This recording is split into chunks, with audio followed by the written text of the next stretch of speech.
space. I've personally have seen pictures of fingerprints of greys, and those prints look like plant leaf growth striations, like a leaf, like the striations that run through a leaf extending through the length of its fingers. Plants are often said to communicate telepathically with people, and that is how the greys communicate with people. Furthermore, the rising CO2 levels on Earth may be related to a species that thrives in higher carbon dioxide levels, such as a plant-based species. An attempt to terraform the Earth for the greys and reptiles that are said to prefer 15 to 25% less oxygen than humans. And of course, plants thrive on carbon dioxide. The blood of this being, the blood of this gray alien, the blood of this reptilian machine plant zeta species is essentially nanobots.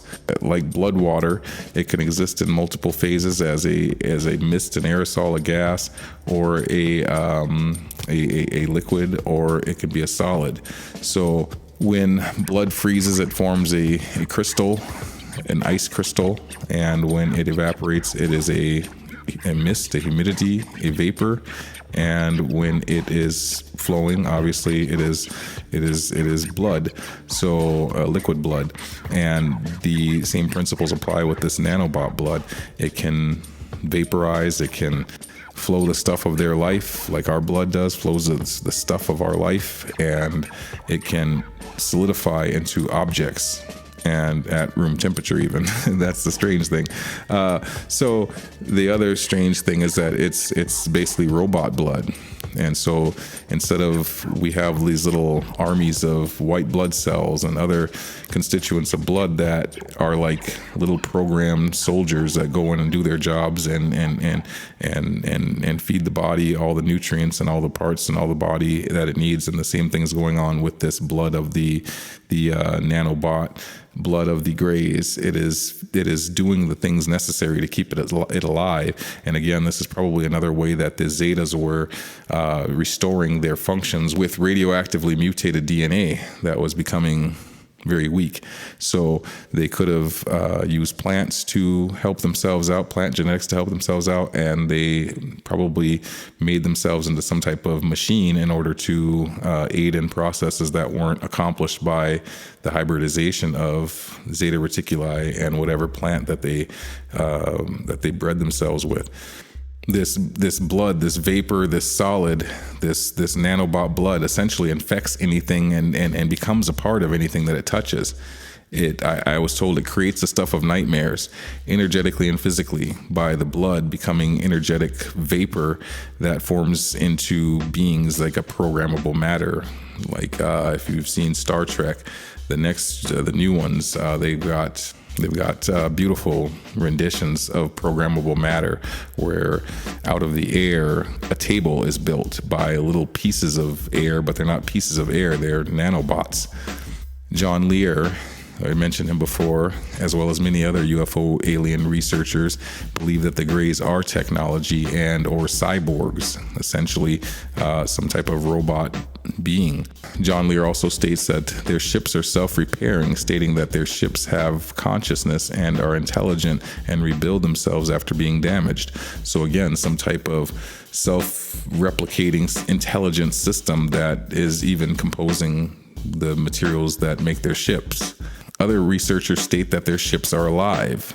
Again, there's some type of livingness to these nanobots that self-replicate, that write their own code, that are artificially intelligent. And so this is the nature of the thin line between consciousness and machine.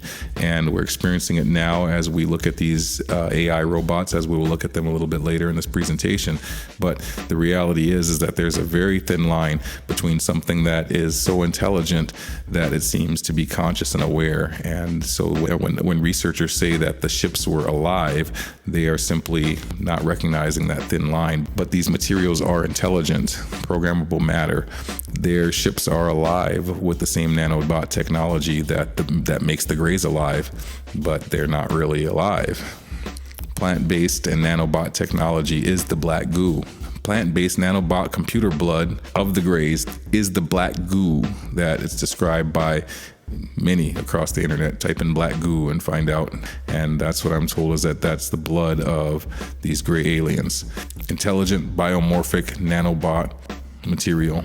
Intelligent alien AI bots and nanobots are here on Earth, infecting and corrupting everything that it means to be alive and everything that it means to be human. As far as I know, no other researcher has expressed these specific facts. Even viruses could be nanobot technology. They're simple, non-living, one-strand DNA structures that can be changed and evolved precisely to attack specific species and specific organs in those species. Now, if you look at a virus through a powerful enough microscope, you'll see that these things look like either little aliens or little alien spaceships. And again, they tell us they're not alive and that they have one DNA strand. So these things are basically an intelligence, a living entity, and they don't know where they come from. They just appear into our world. They said to evolve, but they really, like the Spanish flu, just came in and left, and they don't know where it came from and they don't know where it went. So that's the admission of the top epidemiologist in the world. So the things that we're looking at as reality may be a little different than we think if we were able to realize the nature of reality from the level of, say, alien science and alien invasion science and alien soft takeovers and alien influences. So we very well may be being influenced by what we call designer viruses. Well, the nature of those designer viruses is likely not human. The Greys' particular influence is seen everywhere in every aspect of our world, in all societies.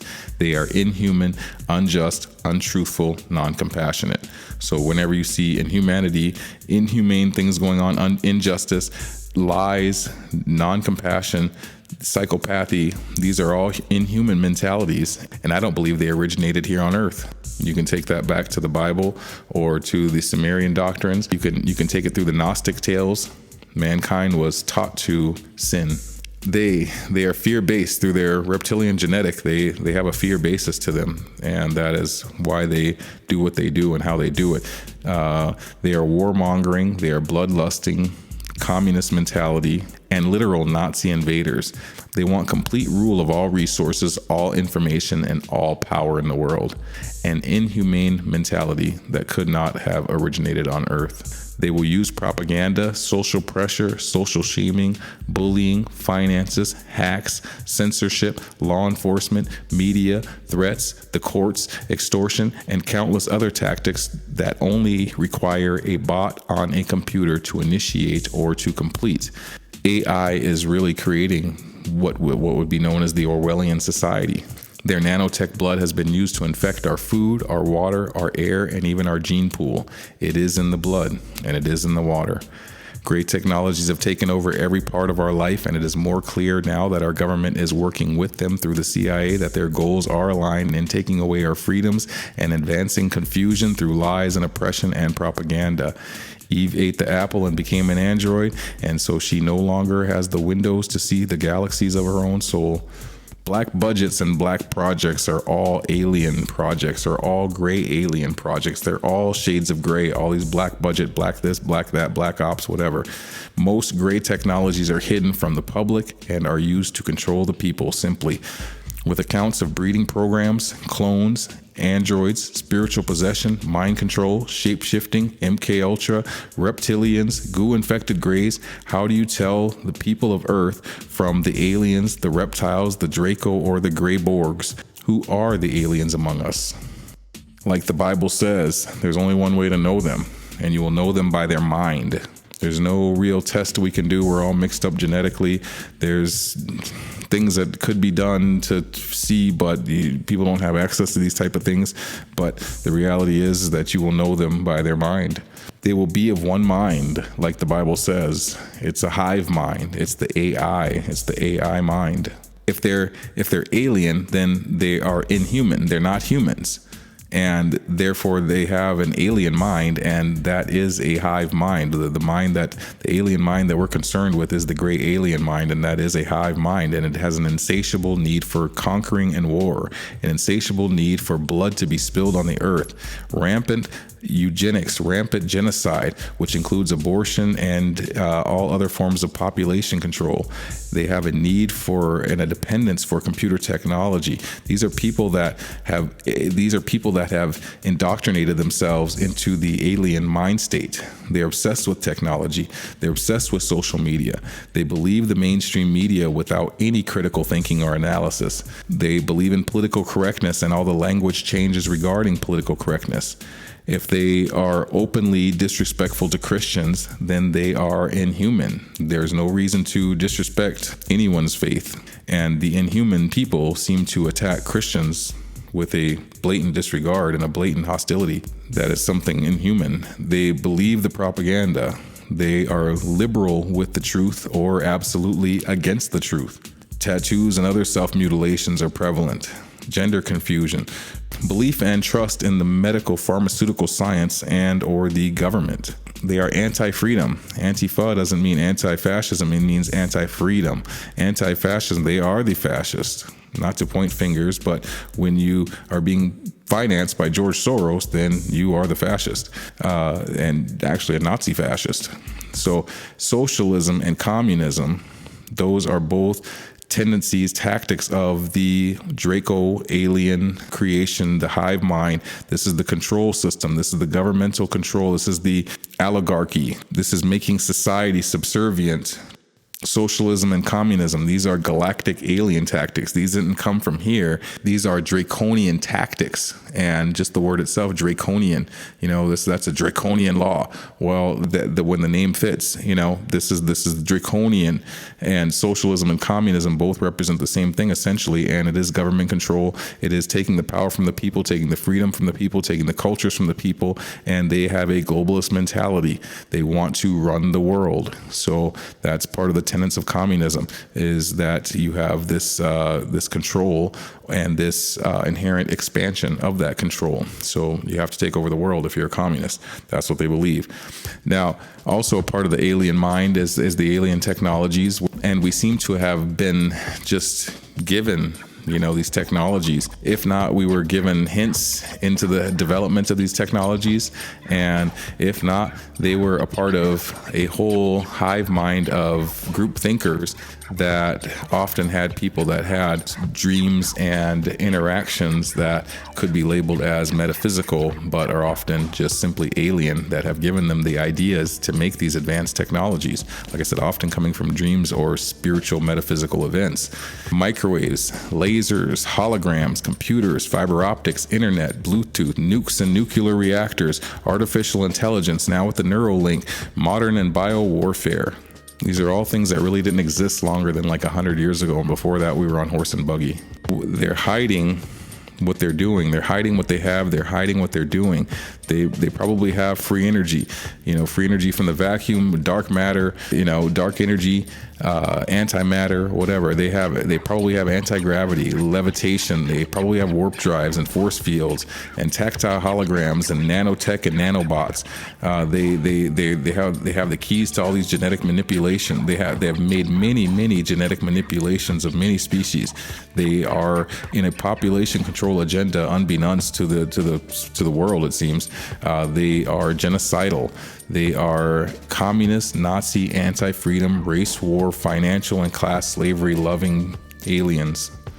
Deception, lies, and propaganda. Mind control. That's what is going on, and that's what they're about. That is the alien hive mind. That is the alien mind. That is their motives, their intention. And I don't mean all aliens. I mean specifically the ones to be concerned about. The Greys, not even the Dracos. Like I said, the Dracos have formed a treaty. They have formed a temporary truce in lieu of what happens here on Earth. So we have, like David Icke says, the reptiles, and they are really pale. They pale in comparison to the power of the Greys. The reptiles have been the underlying Illuminati force influence in the world. These shape-shifting reptiles, like David Icke describes, and as hard as that has been to put a finger on, and as dangerous as it's been, and as distorting as it has been, to mankind's development, they pale in comparison to the power that the Greys are working with and dealing with and putting onto the world in their attempt to try to take over the world. And that brings me to the New World Order, the One World Order, the alien hive mind, first introduced to the world by George W. Bush, the former head of the CIA.